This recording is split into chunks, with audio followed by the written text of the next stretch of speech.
오늘은 제목이 조금 길죠. 그리스도의 선물의 분량대로 은혜를 주셨나니 라는 제목으로 말씀 나누겠습니다.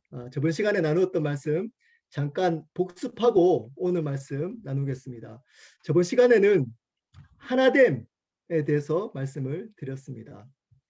하나됨이 우리 믿는 자에게 첫 번째 요구하는 하나님의 요구다라고 말씀을 드렸습니다. 어떻게 하나 될 수 있다라고 말씀을 드렸죠? 첫 번째입니다. 지체들을 사랑해야 된다라고 말씀을 드렸습니다. 사랑하기 위해서 어떤 성품이 요구된다 그랬죠? 겸손하게, 그리고 온유하고, 그리고 오래 참음, 그리고 서로 용납함으로 다른 사람들을 사랑할 때 우리는 하나 될 수 있다라고 말씀을 드렸습니다. 그리고 두 번째는 힘써 하나됨을 지켜야 된다라고 말씀을 드렸습니다. 저절로 되는 것이 아니라 우리가 힘을 써서 의지적으로 하나 될 수 있도록 노력해야 된다라고 말씀을 드렸습니다. 목숨을 바칠 정도로 힘써 하나됨을 지켜야 된다라고 말씀을 드렸습니다. 자, 오늘은 그리스도의 선물의 분량대로 은혜를 주셨나니 라는 제목으로 말씀 나누겠습니다. 저번 시간에는 하나됨에 대해서 말씀을 나누었습니다. 오늘부터는 다양성에 대해서 말씀을 나누겠습니다. 여러분, 하나 되기 위해서는 우리가 여러 가지 저번 시간에 나눴던 것처럼 사랑해야 되고 노력해야 된다라고 말씀을 드렸습니다. 근데 그 하나됨은 획일적인 하나됨이 아니라는 겁니다. 개성을 존중해주는 하나됨이라는 겁니다. 하나님께서는 우리의 개성을 존중해 주신다는 겁니다. 오늘 말씀 7절에 한국어 성경에는 나와 있지 않은 중요한 접속사 하나가 나옵니다. 조금 번역하시는 분들에게 조금 아쉬움이 있습니다. 이런 접속사는 꼭 적어놨으면 좋겠는데 길지도 않은데 빼버렸습니다. 뭘까요? 그러나입니다. 7절에 이렇게 시작하는 겁니다. 그러면 그러나 우리 각 사람에게 그리스도의 선물의 분량대로 은혜를 주셨나니 but이라는 접속사가 7절의 앞에 제일 앞에 시작하고 있습니다. 하나님이 하나됨을 요구하시는데 그 하나됨은 그러나 그 하나됨은 획일적인 모든 사람들의 생각과 삶의 모습이 똑같은 하나됨이 아니라는 겁니다. 각 사람에게 그리스도의 선물의 분량대로 은혜를 주셨다. 이 은혜가 뭘까요? 바로 은사입니다. 은사. 하나님께서 우리 모두에게 각 사람에게 은사를 주셨기 때문에 각각 사람의 모습이나 생각이 다르다는 겁니다. 여러분, 교회는 하나 될 때 똑같은 모습으로 하나 되면 안 된다는 겁니다. 각자의 삶이 있는 하나님이 주신 부르심이나 은사나 사명에 맞는 다른 모습으로 하나 되어야 하는 겁니다. 유니포멀티가 아니라 유니티입니다. 유니티. 여러분, 유니티가 중요하다는 겁니다. 똑같은 공산주의처럼 똑같은 하나됨이 아니라는 겁니다. 민주적인 하나됨이라는 겁니다. 여러분, 이것은 굉장히 중요합니다. 예, 저같이 이렇게 목사는 이렇게 말씀을 전해야 되는 은사를 받은 겁니다. 모든 사람들이 이렇게 잘 가르칠 수 없다는 겁니다. 이것을 부러워하고 저를 따라 하시면 안 된다는 겁니다. 하나님이 여러분에게 주신 은사대로 삶을 살면 되는 겁니다. 여러분의 삶을 사셔야 되는 겁니다. 다양한 개성을 하나님은 존중해 주시라는 겁니다. 어떤 사람, 다른 사람들을 보고 야, 저 사람 너무 부럽다. 그래서 그 사람을 따라 살아가는 하나됨이 아니라는 겁니다. 여러분의 삶을 사셔야 되는 겁니다. 우리 7절, 8절 제가 한 번 더 읽어보도록 하겠습니다. 제가 7절, 8절 그러나 우리 각 사람에게 그리스도의 선물의 분량대로 은혜를 주셨나니 8절 그러므로 이르기를 그가 위로 올라가실 때에 사로잡힌 자를 사로잡으시고 사람들에게 선물을 주셨다 하였도다. 7절 8절 말씀 7절 8절 말씀이 있고 그 다음에 사실은 9절 10절은 영어 성경이나 원어 성경에 보면 괄로가 되어져 있습니다. 혹시 영어 성경 가지고 계신 분들은 아마 보시면 괄로가 되어 있을 겁니다. 첨가된 겁니다. 첨가. 그러니까 7절, 8절 말씀이 있고 그 다음에 11절이 오는 겁니다. 그래야지 문맥이 맞습니다. 근데 갑자기 9절, 10절이 첨가된 겁니다. 이 9절, 10절을 강조하기 위함인 겁니다. 7절에 이렇게 나옵니다. 그리스도의 선물의 분량대로 은혜를 주셨으니. 어떤 선물이라고요? 그리스도의 선물이라는 겁니다. 그리스도께서 주신 선물이라는 겁니다. 그 은사는 선물인데 그 은사는 누가 주셨다고요? 그리스도가 주신 선물이라는 겁니다. 여러분, 여러분이 잘하는 것, 다른 사람보다 조금 잘하는 것은 하나님이 선물로 주신 은사라는 겁니다. 근데 그 은사는 누가 주셨다고요? 그리스도가 주셨다는 겁니다. 누가 주셨다고요? 그리스도가 주신 겁니다. 제가 왜 이렇게 그리스도를 3번씩이나 강조하고 있을까요? 이 은사보다 그리스도가 더 중요하다는 의미입니다. 이 우리가 받은 선물보다 선물을 주신 그 예수님이 더 중요하다는 겁니다. 그리스도의 선물에게서는 2가지 의미가 있습니다. 그리스도의 선물, 소유격이죠. 그 소유격에는 2가지 의미가 있습니다. 주격 소유격, 목적격 소유격이 있습니다. 그리스도가 선물로 주신 것, 그리고 그리스도를 선물로 주신 것, 이렇게 2가지 해석할 수 있습니다. 사실은 7절의 그리스도의 선물은 그리스도가 선물로 주신 것, 주격의 의미입니다. 하지만 목적격으로 해석을 해야지만 9절, 10절을 이해할 수 있다는 겁니다. 여러분, 그리스도를 선물로 주신 겁니다. 먼저 그리스도가 은사보다 더 큰 선물이라는 겁니다. 그래서 9절, 10절에 이 예수님이 어떤 분이신지를 설명해 주고 있습니다. 예수님이 우리에게 어떤 분이신지를 9절, 10절을 통해서 설명해 주고 있는 겁니다. 첫 번째, 예수님은 우리에게 어떤 분이실까요? 첫 번째입니다. 첫 번째, 예수님은 우리의 아버지가 되십니다. 8절, 9절입니다. 8절, 9절. 8절입니다. 제가 읽겠습니다. 그러므로 이르기를 그가 위로 올라가실 때에 사로잡혔던 자들을 사로잡으시고 사람들에게 선물을 주셨다 하였도다. 하나님께서 올라가실 때 사로잡혔던 자들을 사로잡으시고 사단을 물리치셨다는 겁니다. 하나님께서 사단을 물리치시고 그리고 모든 사람들에게 선물을 주셨다는 겁니다. 이 말씀은 시편 68편 18절을 인용한 겁니다. 벌써 시편에서 예수님께서 승천하시고 그리고 사단을 물리치시고 우리에게 은사를 주실 것을 예언하고 계시다는 겁니다. 계시다는 겁니다.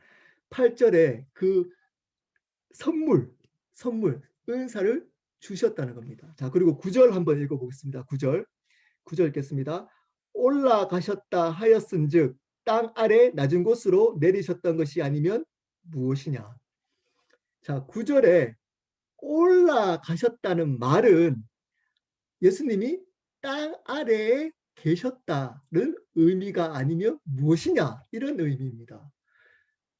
하나님이 시편에서 예수님을 승천하시게 하셨다. 올라가셨다. 예수님이 올라가셨다는 말은 예수님이 이 땅에 살아 계셨다는 겁니다.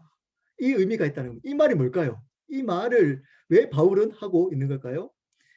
예수님이 우리와 함께 살아 가셨다는 겁니다. 하나님이신 예수님이 이 땅에 성육신에서 이 땅에 오셨다는 겁니다. 오셔서 우리와 함께 살아가셨다는 겁니다. 그래서 예수님의 이름을 마태복음 1장 23절에는 뭐라고 얘기하죠? 임마누엘이라고 이름하고 있습니다. 하나님이 우리와 함께 계신다. 예수님은 33년 동안 우리 인간과 함께 살아가셨습니다. 그리고 승천하시고 나서는 성령으로 지금도 우리와 함께 계시는 겁니다. 여러분, 하나님이신 예수님께서 우리와 함께 이 땅에 오신 이유를 뭐라고 성경은 말하고 있을까요?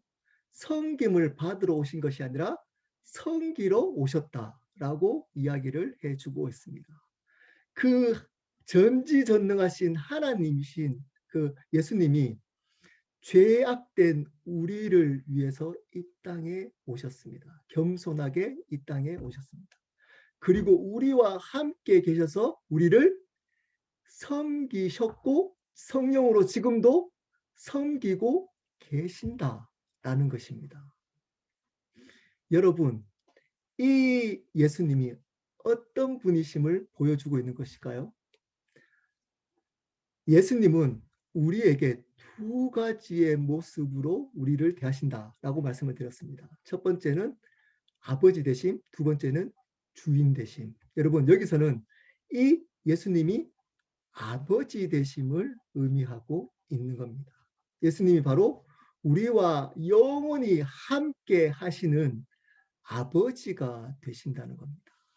우리가 어떤 모습으로 있더라도 그분은 우리와 함께 하십니다. 겸손하게 우리를 섬기시는 겁니다. 이것이 바로 예수 그리스도가 우리를 향하신 사랑과 은혜입니다. 여러분, 그 예수님은 우리의 아버지가 되셔서 지금도 성령으로 우리와 영원히 함께 하십니다. 우리가 부족하고 넘어지고 실수하고 죄를 범하더라도 그분은 우리와 영원히 함께 하시는 아버지가 되시는 겁니다.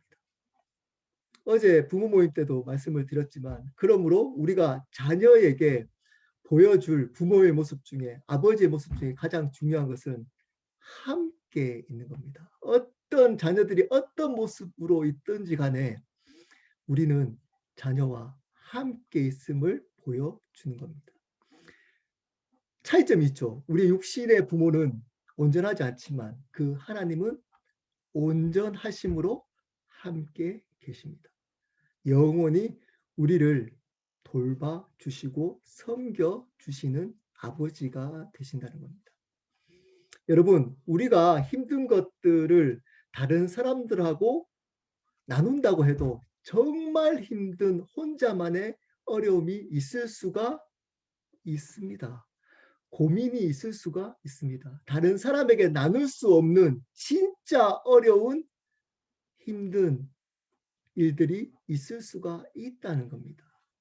근데 그 아픔을 하나님 아버지는 아신다는 겁니다. 왜냐? 우리와 지금도 함께 계시기 때문입니다. 과거에도 함께 계셨기 때문입니다. 우리의 삶을, 우리의 생각을, 우리의 모든 것을 그분은 아시는 아버지가 되시는 겁니다. 그러므로 우리는 그 사랑과 은혜를 의지해서 그 아버지 되시는 하나님께 안기며 살아가면 되는 겁니다. 사람에게는 한계가 있습니다. 하지만 그 하나님에게는 한계가 없습니다.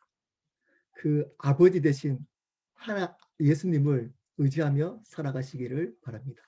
두 번째입니다. 두 번째, 예수님은 우리의 주님이 되십니다. 10절입니다. 10절 제가 읽겠습니다. 10절 내리셨던 그가 곧 모든 하늘 위로 오르신 자니 이는 만물을 충만하게 하려 하심이라. 여러분, 이 땅을 살아갔던 그 예수님은 하늘에 오르셨다. 그리고 만물 모든 하늘 위에 오르셨다라고 이야기를 합니다. 하나님이 되셨다는 의미입니다. 그 하나님이 되신 이유를 이렇게 말해주고 있습니다. 만물을 충만하게 하려 하심이라. 이 말의 원어적인 의미는 만물을 그의 주권 아래 두시기 위함이다 라는 의미입니다. 다시 말씀드립니다. 만물을 그의 주권 아래 두시기 위함이라. 다른 말로 만물의 주인이 되시기 위함이다 라는 말씀입니다. 예수님이 이 땅에서만 살다가 계신 분이 아니고 부활하신 겁니다. 부활하셔서 하나님이 되셨습니다. 그분이 하나님이심을 증명하셨습니다. 그 이유는, 그 부활하신 이유를 뭐라고요? 모든 만물의 주권자, 즉 주인이 되려 하심이다 라고 말씀하고 있습니다. 여러분, 또 강조하고 있습니다. 그 예수님이 어떤 분이라고요? 바로 주님이라는 겁니다. 예수님은 모든 만물의 주님이십니다. 그러므로 우리의 삶과 생명에도 주인이시라는 겁니다. 여러분, 이것이 어떤 분들은 부담으로 느낄 수 있습니다. 두려움으로 생각하는 분들이 있습니다. 여러분, 예수님을 주인으로 살아가는 것이 쉽지 않습니다. 물론 여러분, 그 삶을 살아가는 것이 너무나 어렵습니다. 하나님은 근데 왜 우리가 그분을 주님으로, 주인으로 살아가도록 할까요? 그것이 바로 은혜입니다. 여러분, 은혜. 썩어질, 온전하지 않은 우리의 뜻대로 살아가지 않고 온전하고 완벽하신 하나님의 뜻대로 살아가기 위함인 겁니다. 우리의 삶은 그분을 주인으로 삼을 때 우리의 뜻대로 진행되고 이루어지는 것이 아니라 주권자 대신, 주인 대신 하나님의 뜻대로 이루어집니다. 이것이 너무나 놀라운 은혜인 것입니다. 여러분 삶을 주인이 바뀌고 나서 자세히 돌아보면 여러분의 부족함과 넘어짐과 상관없이 지금까지 그분의 뜻대로 인도하셨다는 것을 확인할 수 있습니다. 여러분의 노력으로 살아가는 것 같지만 궁극적으로 우리가 그분에 대한 믿음을, 주인이라는 믿음을 가지고 몸부림치며 살아갈 때 우리의 모습과 상관없이 주인 되시는 예수님은 우리의 삶을 하나님의 뜻대로 인도해 가십니다. 로마서 8장 28절 말씀처럼 하나님을 사랑하는 자, 곧 그 뜻대로 부르심을 입은 자들에게는 모든 것이 합력하여 선을 이루어 주시는 겁니다. 우리의 죄악, 우리의 연약함, 우리의 부족함, 그것을 모든 것을 하나님은 합력해서 다루어서 하나님이 보시기에 우리에게 가장 최선, 좋은 것으로 우리의 삶을 인도해 나가신다는 겁니다. 그러므로 예수님이 우리의 삶의 주인이 되신다는 것은 은혜입니다. 비록 이렇게 살아가는 것이 힘들지만 이렇게 살아갈 때만 진정으로 하나님이 주신 기쁨과 평안을 누릴 수 있습니다. 하나님의 뜻대로 이루어지는 은혜가 있는 겁니다. 여러분, 예수님은 우리의 삶과 생명의 주님이 되십니다. 그것을 붙들고 믿음으로 몸부림치며 살아갈 때 우리의 연약함과 부족함과 상관없이 하나님은 하나님의 뜻대로 하나님이 보시기에 가장 좋은 곳으로 우리의 삶을 인도해 가십니다. 말씀을 마무리하도록 하겠습니다. 여러분, 오늘 말씀에 바울은 갑자기 은사 얘기를 하다가 예수 그리스도 이야기를 첨가시키고 강조합니다. 왜일까요? 바로 하나님이 주신 예수 그리스도의 선물보다 그 주신 예수 그리스도가 더 중요하다는 겁니다. 그 예수 그리스도가 우리에게 가장 큰 선물이라는 겁니다. 여러분, 예수님이 우리에게 가장 큰 선물이심을 경험하고 살아가고 계십니까? 그분이 왜 우리에게 가장 큰 선물이 되실까요? 두 가지를 말씀을 드렸습니다. 첫 번째입니다. 예수님이 우리의 아버지가 되시기 때문입니다. 예수님은 우리와 영원히 함께 계시는 우리의 아버지가 되십니다. 사람들이 알 수 없는 혼자만 가지고 있는 여러 가지 정죄함이나 어려움이나 아픔들이 있을지라도 그분은 우리를 떠나지 않고 우리와 영원히 사랑과 은혜로 우리를 돌보시고 섬겨주시는 아버지가 되시는 겁니다. 그러므로 그분이 우리에게 가장 큰 선물인 겁니다. 두 번째입니다. 그분이 우리의 주님이 되시기 때문입니다. 우리의 삶과 생명의 주인이시라는 겁니다. 왜 이것이 선물일까요? 썩어질 우리의 뜻대로 된다면 이 세상에 소망은 없습니다. 우리의 삶은 소망을 가질 수 없습니다. 여러분 아시지 않습니까? 여러분 뜻대로 살아갈 때 소망이 없습니다. 두려움만 있습니다. 근데 그분을 주님으로 인정하고 살아갈 때만 그 주인 되시는 그 예수님이 합력해서 가장 우리에게 좋은 곳으로 우리의 삶을 인도해 가시기 때문에 그 주님 되심이 선물인 겁니다. 그래서 바울은 이 은사적인 선물인 은사를 이야기하기 전에 이 예수님이 어떤 분이신지를 강조하고 있는 겁니다. 여러분, 예수 그리스도를 영원히 우리와 함께 계시는 아버지로, 그리고 우리의 뜻대로 살아가지 않고 그분을 주인으로 모셔야 되는 주님으로 이 땅을 살아가시기를 바랍니다.